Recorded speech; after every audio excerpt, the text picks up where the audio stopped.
selamat datang di podcast Nafatama spesial bulan Ramadan. Dan masih bersama saya Anes sebagai host. Kali ini saya akan ditemani langsung sama seorang programmer. Beliau adalah orang yang paling konsisten meskipun usianya masih terbilang muda, tapi nggak pernah ninggalin ibadah. Siapa dia? Check this out. Ya, assalamualaikum warahmatullahi wabarakatuh. Hari ini Anes agak pelan, ngobrolnya agak santai. Kita sharing sama salah satu programmer kita. Apa kabar, Mas Noval? Mas Noval siapa sih kalau boleh tahu namanya? Muhammad Noval Zikrullah. Mantap panjang. Artinya tuh apa tuh? Muhammad meniru sifat dari Nabi Muhammad. Noval artinya tampan, kayak saya. Terus? Zikrullah, nah ini poin yang penting banget. Apa tuh? Berpikir kepada Allah, selalu mengingat Allah, teman-teman. Oke. Nah, kali ini spesial bulan Ramadan. Dan kebetulan banget kita udah mau memasuki asar ya sekarang. Nah, jadi gini teman-teman. Di Novatama itu ada salah satu programmer yang paling konsisten dan paling apa ya, kalau taat itu bahasanya apa? Enggak, dia nggak boleh membanggakan diri sendiri, udah benar tahu. Tapi kalau misalkan dari saya yang melihat bahwa ada salah satu programmer yang benar-benar taat dan konsisten waktunya. Dan ini Mas Noval. Kalau boleh tahu Mas Noval kan sekarang usia berapa? Sekarang tahun ini 22 tahun, Mbak. Termasuk yang paling muda di Novatama. Tapi selalu menjalankan ibadah ini dengan konsisten gitu. Bahkan nggak pernah mau ketinggalan apapun urusannya. Dari Mas Noval sendiri, ceritain dong kenapa bisa seperti itu. Aduh, saya jadi malu nih. Oh ya Allah. Memang nggak boleh membanggakan diri sendiri ya, tapi mengajarkan kita kan ya. Kalau ngebahas apa yang saya lakuin itu sebenarnya kewajiban pertama yang kalau dari segi hukum ya teman-teman. Apa yang saya lakuin itu emang udah dari hukumnya, toh udah jadi kewajiban kita. Sholat 5 waktu kita, ibadah kita, zakat kita, dan yang lain-lain itu emang udah bagian dari haknya Allah tuh teman-teman. Makanya kalau ditanyain kenapa ngelakuin sih ya karena emang jawabannya simpel aja gitu kan, karena emang udah bagian dari kewajiban teman-teman. Karena itu jangan sampailah menganggap kalau teman kita, saya pribadi itu dianggap sebagai orang yang wah banget gitu kan, padahal yang coba saya lakuin itu adalah bagian dari kewajiban teman-teman. Pertama emang itu dari hukumnya sendiri adalah kewajiban. Terus motivasi yang saya lakuin untuk bisa mungkin yang kayak teman-teman katakan itu kenapa sih? Pertama, kalau saya dikatakan lu soleh nggak sih Val? Gue akan jawab, gue tuh bukan orang soleh teman-teman. Gue bukan orang yang ibadahnya wah banget sebagaimana ulama terdahulu teman-teman. Tapi kita sebagai orang muslim zaman now gitu kan, yang benar-benar mengidolakan Nabi Muhammad, mengidolakan orang-orang soleh terdahulu, pasti mencintai, benar-benar mengidolakan mereka. Nabi Muhammad mencintai mereka, para orang ulama, orang-orang soleh terdahulu teman-teman. Dan saya pribadi berharap gitu kan, dengan rasa cintanya saya dengan orang-orang ulama terdahulu, orang Nabi Muhammad, saya berharap nanti di surganya kelak ya kan akan bersama dengan Nabi Muhammad, akan bersama dengan orang-orang soleh teman-teman. Karena apa? Seperti yang hadis Nabi katakan ya, bahwa mereka orang-orang akan bersama dengan orang yang mereka cintai di surga kelak teman-teman. Karena itu saya bukanlah bagian dari orang soleh, tapi saya begitu amat mencintai mereka, orang-orang soleh teman-teman. Karena itu berharap banget gitu kan, bagaimana di bulan Ramadan apalagi ini kan, sebagai momentum untuk kita meningkatkan amal soleh kita, sebagai momentum untuk kita mendekatkan diri kita dengan orang-orang soleh, mengakrabkan diri kita, membentuk ta'liful qulub, kedekatan dalam hati kita dengan teman-teman kita yang orang soleh banget itu. kakak saya sendiri merasa belum soleh, karena itu ingin banyak gaul, ingin banyak nongkrong sama orang-orang soleh. Itu yang bisa saya coba jawab gitu.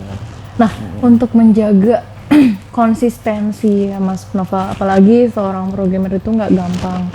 Semua materi codingan itu harus tertata dengan teliti gitu kan, detail. Nah, menjaga konsistensi itu sendiri gimana sih Mas Noval?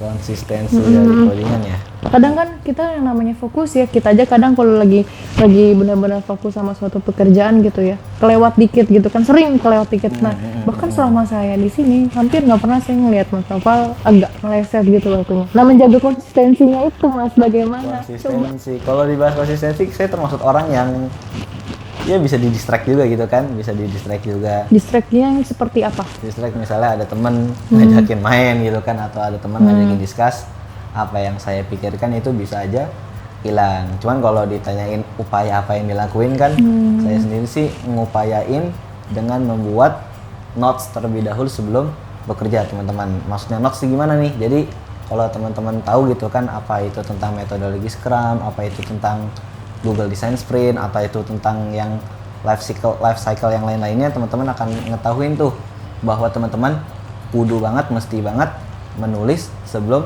bekerja tuh teman-teman. Jadi harus bikin Termasuk catatan. saya. Betul. Jadi teman-teman bahasa zaman now-nya bikin to-do list lah. To-do list. To-do list apa aja misalnya hari ini mau teman-teman kerjain, terus teman-teman lakukanlah apa yang teman-teman sudah tulis teman-teman. Dan metode ini teman-teman sebenarnya udah ada, sudah ditemukan di dalam kebudayaan atau kebiasaan ulama terdahulu teman-teman.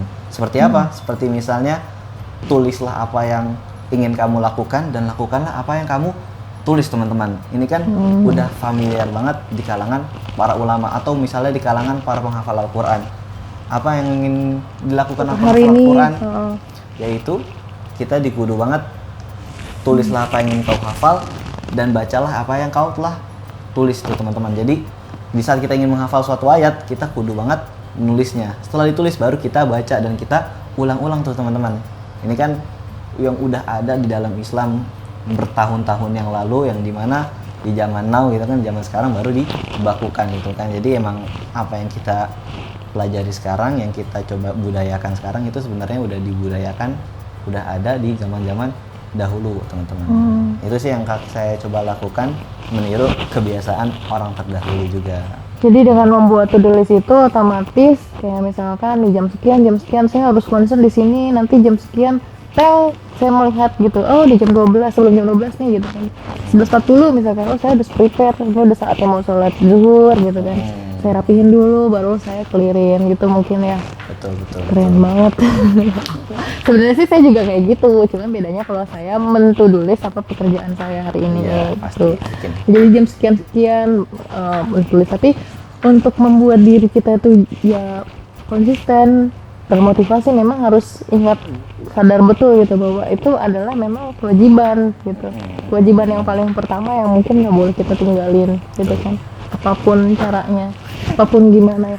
Nah kalau misalkan pernah nggak sih dalam suatu ketika ada perasaan bad mood, kesel atau jadi pengennya selesai aja gitu saat dimana kewajiban yang harusnya segera Mas Noval kerjakan tapi terpentok sama jam kerja gitu. Nah, pernah nggak? Itu kalau tanya pernah, sering sih jawabannya. Sering di saat mungkin kita lagi asik ya, entah itu asik kerja ataupun asik melakukan sesuatu hal, tapi harus kita berhenti dulu. Itu mungkin di saat kita nggak terbiasa ya teman-teman akan merasakan yang namanya bete, bad mood. Jadi harusnya saya ke masjid gitu, nih, ini iya, jadinya molor nih harus gitu. jadi molor nih, aduh gimana nih mau ninggalin, kayak misalnya contoh lagi meeting lah gitu kan, lagi meeting teman-teman. Itu rasa gelisahnya. Rasa gelisahnya kan akan ada tuh di hatinya teman-teman, gimana kita mau izin gak enak. Satu mau sisi ngasih juga tahu, kita sedang kerja sedang gitu. kerja juga, sementara ibarat kata waktunya udah lewat panjang gitu kan, kita kan risih gitu di saat udah seperti itu tuh. Nah emang ya kalau di gitu sih agak kurang Bad mood. enak, bad mood bikin kita agak bikin gimana gitu kan teman-teman.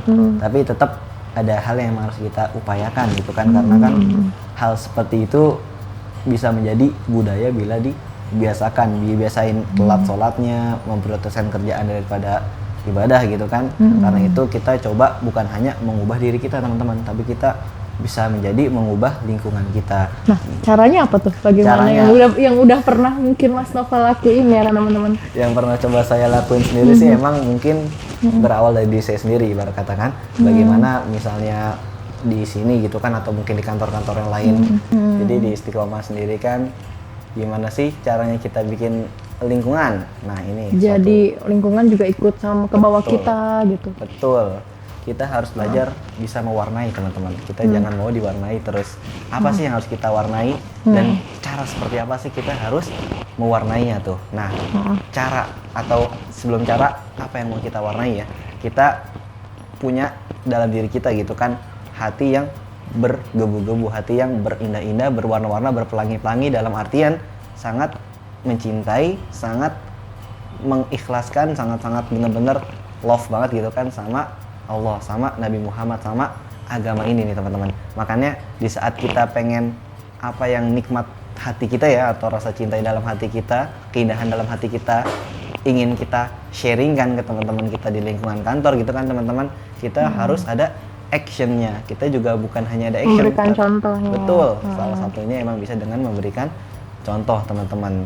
Dengan misalnya kita menghidupkan sholat 5 waktunya, kita coba menghidupkan nuansa lingkungan islami lah, dalam konteks kita ngingetin teman misalnya, bro minum jangan tangan kiri, bro lu kalau ini udah sholat belum. Nah itu hal-hal simple ya, saya yakin nggak berat ngomong kayak gitu, dan juga actionnya ada, insya Allah secara perlahan-lahan mereka akan ke bawah tuh teman-teman. Dan pasti juga kayak gini juga ya Mas, maksudnya setiap hal yang kita tabur gitu kan pasti nantinya juga akan menuai hal-hal yang baik gitu kan. Betul, terus teman-teman juga ngelihat juga kayaknya, dan menjadi orang yang terlihat datang happy gitu kan, memberikan salam happy, terus selesai happy akan membawa vibe yang positif, dan akhirnya teman-teman jadi ini apa sih rahasianya, ini apa sih tipsnya, ya salah satunya tipsnya ini ibadah nomor satu kan dari segala macam hal, baru deh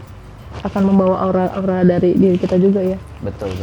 Jadi memang seperti nasihat para ulama ya teman-teman, barang siapa yang mengejar akhirat maka dunia akan mengikutinya teman-teman. Ya. Sebagaimana juga diibaratkan ya, sebuah bayangan gitu kan, bila mana kita mengejar bayangan tuh teman-teman, maka mau secepat apapun kita mengejar, sekuat apa kita berlari, itu bayangan tetap akan ada di depan kita. Tapi bila mana kita berbalik arah, mau kita jalan lambat pun, lari pun, bayangan yang di belakang kita akan tetap mengikuti kita tuh teman-teman. Itu pengibaratan bagaimana dunia yang tepatnya bukan ada di hati teman-teman, tapi ada di dalam genggaman kita. Baru yang di hati kita adalah akhiratnya. Sehingga jangan sampai dunia yang di dalam tangan kita masukin di dalam hati. Bila mana kita masukin dalam hati, maka jawabannya udah jelas teman-teman, kita akan menjadi seorang hubud dunia, menjadi budaknya atau hambanya dunia tuh teman-teman. Yang kita pikirin hanya dunia aja, hanya kerjaan aja, hanya harta aja, jabatan aja, dan yang lain-lainnya teman-teman, yang dimana itu udah bukan fitrahnya manusia tuh teman-teman. Fitrahnya manusia adalah menghamba kepada Allah, sebagaimana yang ada kita pernah sering lah baca ayatnya kan, bahwa sesungguhnya jin dan manusia diciptakan sama Allah untuk beribadah kepadanya. Karena itu kita jadikanlah ibadah kita jadikanlah keseharian saya pribadi gitu, kerja di sini diniatkan untuk ibadah teman-teman. Bekerja adalah ibadah. Nah kita niatkan. Dan pasti sebesar apapun dunia kita kejar ya, benar ya. Sebesar apapun kita mengejar dunia, ya dunia nggak akan membantu kita apa-apa gitu. Betul. Sekali kita dihentikan dalam sekejap menuju akhirat, kita nggak punya bekal apapun, ya assalam. Ya jadi tetap semangat untuk memberikan aura positif, nilai positif ke sama teman-teman lingkungan kerjanya Mas Noval. Semoga apa yang Mas Noval sekarang tebar gitu akan jadi berkah nanti ya Mas Noval. Bekalnya Mas Noval. Dan kalau misalnya Mas Noval masuk surga, ingat saya pernah jadi teman Mas Noval, teman kerjanya Mas Noval ya. Kita doain semuanya sehat-sehat, lancar pekerjaan dan segala macam yang sekarang lagi dikejar, tapi jangan lupa mengejar agama juga. Ya mungkin itu aja dari obrolan kita episode kali ini. Masih sama saya Ane sebagai host dan Muhammad Noval Zikrullah. Sampai ketemu di episode berikutnya dan see you. Oke, terima kasih sudah mendengarkan podcast Novatama dan teman-teman Novatama semuanya. Masih bersama saya Anes, tunggu kami di episode berikutnya. Sampai jumpa, jangan lupa like, comment, subscribe. Bersama Novatama, Digitasi Bisnis.